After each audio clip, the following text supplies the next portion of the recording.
कितने दिन हो गए बुआ से मिले। दादी, बुआ कब आएगी? आपकी बात हुई क्या उनसे? अरे बच्चों, तुम्हारी रंजना बुआ आ रही है 2 दिन बाद। अभी मेरी उनसे फ़ोन पर बात हुई। युग बोला, अरे वाह, मतलब अर्नब और स्वीटी भी आ रहे हैं। हम सब खूब साथ में खेलेंगे और मज़ा करेंगे। उतने में जूही बोली, और रंजना बुआ के हाथ का खाना भी खाने को मिलेगा। युग, बुआ को तो बहुत अच्छी अच्छी खाने की डिश बनाने आती है। सविता जी भी पोते पोती की बात खुशी से सुन रही थी। आखिर 2 साल बाद आ रही थी उनकी बेटी रंजना। पिछली गर्मी छुट्टियों में दामाद प्रवीण जी अपने परिवार के साथ 4 धाम यात्रा पर चले गए थे, इसलिए रंजना और बच्चे नहीं आ पाए थे। सविता जी और पति दीनदयाल जी बेसब्री से बेटी और नाते नातिन के आने का इंतजार करने लगे।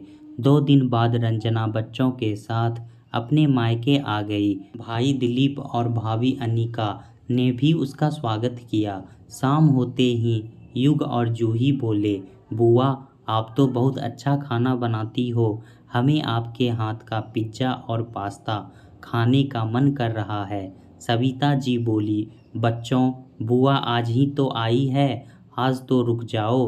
बुआ कल सबके लिए पिज़्ज़ा और पास्ता बना देगी। रंजना बोली, माँ आप मेरे साथ चलो, मैं मार्केट से सामान ले आती हूँ। बच्चों को आज पिज़्ज़ा खाने का मन है तो आज ही बना देती हूँ। बोलकर रंजना अपनी माँ को लेकर मार्केट जाती है। रंजना पिज़्ज़ा बनाने के लिए मैदा, हरी सब्जियाँ, चीज़, पिज़्ज़ा सॉस सब ले आती है और रसोई में पिज़्ज़ा बनाने की तैयारी करने लगती है। पीछे से अनिका भाभी आती है और सब्जियां काटने में रंजना की मदद कर देती है। रंजना पिज़्ज़ा बनाकर सभी को गर्म गर्म सर्व करती है। सभी बच्चे पिज़्ज़ा खाकर बोलते हैं, वाओ, आज तो खाने का मज़ा ही आ गया। भाई दिलीप, माँ, पिताजी सभी बहुत तारीफ करते हैं, मगर अनिका के मुंह से तारीफ का एक शब्द नहीं निकला। अनिका भाभी की आदत से रंजना अनजान नहीं थी। वह जानती थी भाभी सब कुछ अच्छे से खाएगी, मगर कभी भी तारीफ नहीं करेगी, और जबकि खाना बनाने में मदद भी ना के बराबर ही की थी।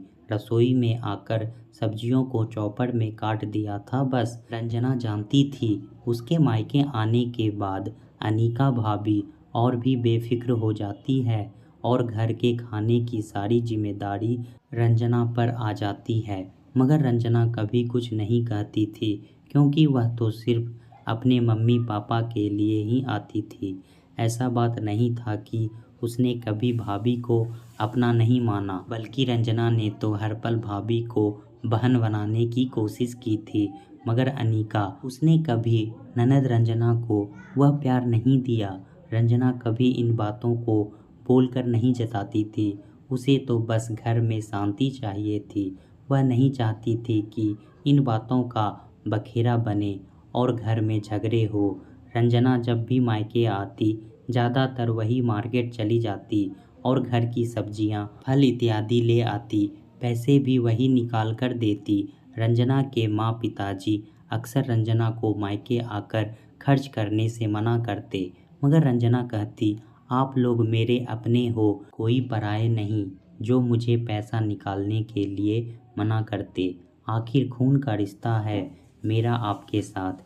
यह रिश्ता बहुत मजबूत रिश्ता होता है। हाँ, यह बात और थी कि कभी उसके भाई भाभी उसके मायके में पैसे खर्च करने से मना नहीं करते। अब रोज़ रंजना ही मार्केट के लिए निकल जाती और घर का सारा सामान ले आती।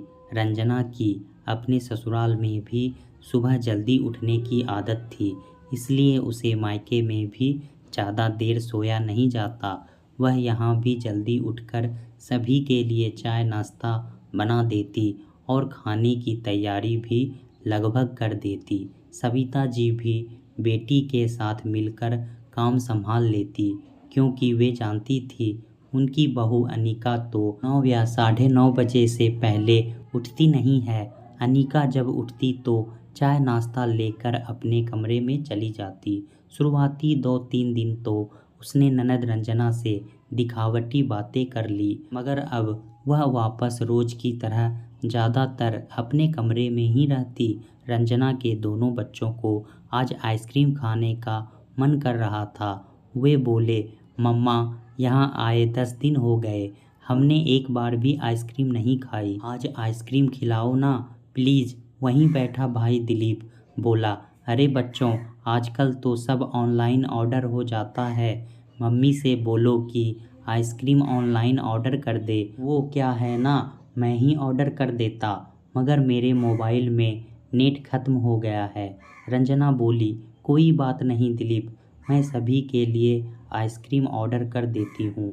रंजना ने सभी के लिए आइसक्रीम ऑर्डर कर दी और सोचने लगी, दिलीप शादी से पहले कभी ऐसा ना था। बच्चों के लिए जान न्यौछावर करने वाला दिलीप जब से खुद के बच्चे आए तब से अपने माता पिता बहन सभी के लिए पराया हो गया। शादी के बाद खून के रिश्ते भी बदल जाते हैं शायद। हर वक्त दोनों पति पत्नी बस खुद का खर्च ना हो यह सोचते रहते हैं। रंजना भली भांति सब कुछ देखती और समझती थी, बस कहती कुछ नहीं थी। रंजना के पति प्रवीण का फ़ोन बजा और वह बोला, रंजना, मैं तुम्हारी और बच्चों की कल की टिकट करवा देता हूँ। यहाँ से रंजना बोली, ठीक है, मैं आज पैकिंग कर लेती हूँ। सबिता जी और पति दीनदयाल जी ने बेटी को और थोड़े दिन रुकने की जिद की तो रंजना बोली, प्रवीण को भी वहाँ खाने की दिक्कत हो रही है, टिफ़िन वाली को बोल रखा है 2 समय खाना देने, इसलिए इतने समय प्रवीण ने मैनेज कर लिया, अगले साल फिर आऊँगी। रंजना अपनी पैकिंग करने चली जाती है। तभी दिलीप टीवी ऑन करके बैठता है तो न्यूज़ में खबर फैलती है कि सब जगह कल से लॉकडाउन लग रहा है, वह भी पूरे 2 महीने के लिए, जिसमें कोई भी कहीं भी आ जा नहीं पाएगा। वहाँ से प्रवीण फ़ोन करके रंजना से कहता है, रंजना, अभी तुम वहाँ हो वहीं रहो, अभी कोई कहीं आ जा नहीं पाएगा। रंजना बोली, आप कैसे मैनेज करेंगे, अभी तो टिफ़िन व्यवस्था भी बंद हो जाएगी। प्रवीण बोला, ऑफिस भी तो बंद हो रहे हैं, घर से काम करना पड़ेगा, मैं पूरा दिन घर में ही हूँ तो घर में कुछ भी एडजस्ट कर लूँगा, बस तुम वहाँ अपना और बच्चों का ध्यान रखना। अनिका को जैसे ही पता चला कि लॉकडाउन की वजह से अब रंजना 2 महीने यहीं रहने वाली है, उसका मुंह और चढ़ जाता है और रात को वह अपने पति दिलीप से बोली, जब से तुम्हारी बहन आई है हम कहीं घूमने भी नहीं जा पाए थे और अब यह लॉकडाउन लग गया। मैंने कितने सपने संजोए थे कि यह जैसे ही वापस रवाना होगी हम चारों कहीं घूमने चलेंगे, क्योंकि तुमने कहा था कि रंजना को वापस ससुराल जाने दो, वरना उसे और उसके बच्चों को भी घुमाने ले जाना पड़ेगा और हमारा खर्चा बढ़ेगा। दिलीप बोला, तुम भी ना अनिका, बात को समझा करो, यहाँ तुम्हें घूमने की पड़ी है, कल से लॉकडाउन है, मतलब काम वाली बाई भी नहीं आएगी, हमारा काम तो आसान हो गया। वैसे भी रंजना दीदी तो बेचारी गाय है, तुम्हारा बाई वाला भी सारा काम वहीं कर दिया करेगी। अनिका खुश होकर बोली, अरे हाँ, यह तो मैंने सोचा ही नहीं था। अब दूसरे दिन से अनिका और बेफिक्र होकर सोने लगी ताकि सारा काम उसके उठने से पहले हो जाए। रंजना और उसकी माँ सबिता जी सुबह जल्दी उठकर घर का सारा काम निपटाने लगते। अब तो झाड़ू पोछा बर्तन वह भी हाथ से ही करना पड़ रहा था, क्योंकि बाई भी नहीं आ रही थी। अनिका के बच्चे भी सुबह जल्दी उठ जाते, जिनका चाय नाश्ता सब रंजना ही तैयार करती। घर में क्या क्या सामान खत्म हुआ है और क्या क्या बचा हुआ है यह भी सब रंजना को पता रहने लगा था। लॉकडाउन में वही बाहर जाकर खाने पीने का सामान लाती। दिलीप और अनिका सिर्फ खाने पीने से मतलब रखते थे, वे जानबूझकर रंजना से पूछते ही नहीं थे कि क्या ख़त्म है, क्या लाना है, क्योंकि उनके लिए तो रंजना बिना पगार वाली नौकरानी बनकर रह गई थी, जो काम तो करती ही थी, साथ अपने ही पैसे भी खर्च करती थी। अनिका सारा दिन अपने कमरे में रहती और अपने मायके वालों या अपनी सहेलियों को फ़ोन लगाकर बातें करती रहती। एक दिन जब रंजना अनिका के कमरे से बाहर जा रही थी तो उनके कानों में आवाज़ गूंजी, देखो ना बुआ जी, रंजना दीदी यहीं लॉकडाउन में अटक गई है। उनके आने से हमारा कितना खर्चा बढ़ गया है यह हम ही जानते हैं। पूरा दिन मैं घर का काम करती रहती हूँ। चलो मेरा काम बढ़ गया वह तो कुछ नहीं, मगर खर्चा बढ़ जाए तो किसी को भी दुख होता है। आप तो जानती ही हैं अभी लॉकडाउन में, वैसे ही दिलीप का भी घर से काम चल रहा है। अब कौन कितना कैसे कमा रहा है यह तो बेचारे घर वाले ही जानते हैं, और उसमें भी ननद का खर्चा उठाना पड़ जाए तो भारी तो पड़ता ही है। वहाँ से बुआ जी भी अनिका भाभी को सांत्वना दे रही थी। रंजना ने जब यह सारी बातें सुनी तो उसके पैरों तले जमीन खिसक गई। रंजना ने जाकर अपनी माँ सविता जी को सारी बातें बताई तो सविता जी बोली, बेटा भले अनिका रिश्तेदारों में तेरा कितना भी नाम खराब करना चाहे वह नहीं कर सकती, क्योंकि सभी को पता है कि रंजना का स्वभाव कैसा है। तू जब सारा सामान लेकर मार्केट से आती है तो मेरी सोसाइटी वाले भी बोलते हैं आपकी बेटी कितना करती है अपने मायके के लिए। कल ही जब तेरी चाची जी का फ़ोन आया था तो तू रसोई में खाना बना रही थी तो वह कह रही थी हमारी रंजना कितनी अच्छी है, जो घर में भाभी के रहते हुए भी रसोई में काम करती है। और सभी अनिका का व्यवहार भी अच्छे से जानते हैं कि अनिका कितनी बड़ी बड़ी बातें करती है और काम कुछ भी नहीं करती। रंजना बोली, माँ मैं कभी भी दिखावे के लिए या तारीफ पाने के लिए काम नहीं करती और ना दिखाने के लिए पैसे खर्च करती हूँ कि मेरे पास बहुत पैसे हैं। मैं तो इसलिए सब करती हूँ कि मैं अपने भाई भाभी को अपना समझती हूँ। मेरा इस घर से खून का रिश्ता है। मेरा मेरे भाई भाभी से लगाव है। अभी सुबह इतना लेट उठती है फिर भी मैं कभी उन्हें कुछ नहीं कहती। मैं बिना झिझक घर का सारा काम कर लेती हूँ, फिर भी वह पीठ पीछे मेरी इतनी बुराई करेगी यह मैंने सोचा भी नहीं था। रात को दिलीप घर का हिसाब कर रहा था। उसे लगा उसके और अनिका के अलावा हॉल में कोई नहीं है। वहाँ बालकनी में रंजना खड़ी थी। दिलीप बोला, अनिका हमारी फ्री काम वाली रंजना दीदी की वजह से इस महीने हमारा बहुत कम खर्चा हुआ है। अनिका बोली, अब यहाँ मायके में अटक जाएगी तो और क्या होगा, बोलकर दोनों हंसने लगे। रंजना को अपने भाई दिलीप से यह उम्मीद नहीं थी।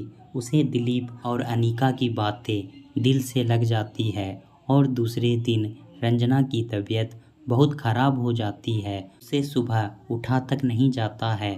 थोड़ी देर बाद उसके बच्चे आकर कहते हैं, मम्मी बहुत ज़ोरों से भूख लगी है, कुछ खाने को हो तो दो ना, अब तक हमने कुछ नहीं खाया। रंजना धीरे से उठकर रसोई में जाती है तो देखती है कढ़ाई पतीला सब खाली है। अनिका रसोई साफ कर रही थी।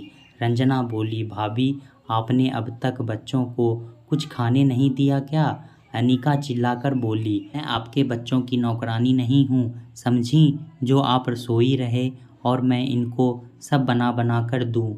हम चारों का खाना बनाकर हमने खा लिया है, आप लोग अपना देख लो। रंजना ने देखा कि उसके मम्मी पापा और उसके बच्चे भूखे बैठे हैं।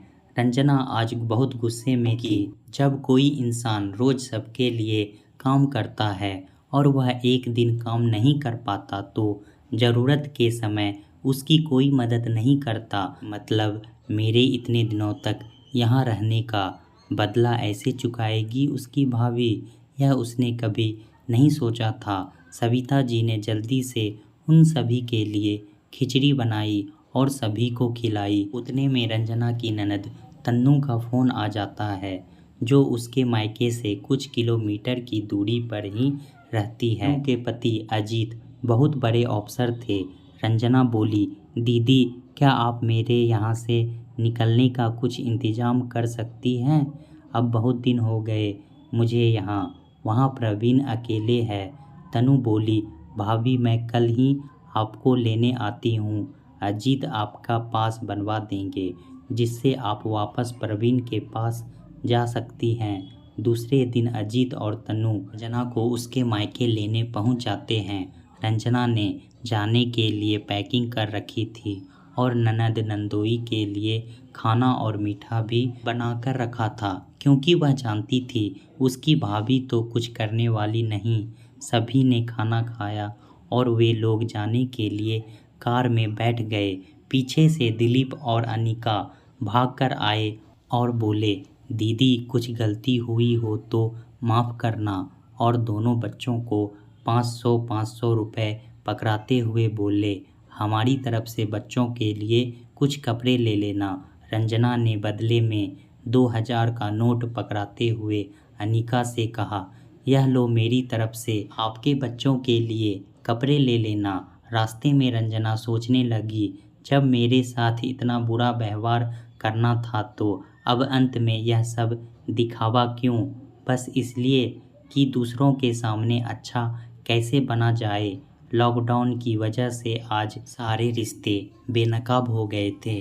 अपने ही मायके आकर जब कोई लड़की नौकरानी जैसा एहसास करे, उससे बुरा कुछ हो ही नहीं सकता। रंजना को खून के रिश्तों पर से विश्वास उठ चुका था, क्योंकि खून के रिश्ते भी बदल जाते हैं, यह वह जान चुकी थी। रंजना थोड़े दिन अपनी ननद के घर रुकी, जहां उसे तनु ने बहुत मान सम्मान दिया और अजीत ने उसका पास बनवाया, जिससे वह वापस पति प्रवीण के पास पहुंच पाई। आज उसे अपने घर वापस आकर बहुत खुशी महसूस हो रही थी। दोस्तों, बेटी अगर मायके आई है तो ज़रूरी नहीं कि वह कुछ लेने ही आ रही है। उसे बस ज़रूरत होती है तो बस माँ बाप, भैया भाभी के प्यार, दुलार और सम्मान की। दोस्तों, कहानी कैसा लगा हमें कमेंट में ज़रूर बताएं। इसी तरह की पारिवारिक कहानी सुनने के लिए हमारे चैनल को सब्सक्राइब करना ना भूलें। धन्यवाद।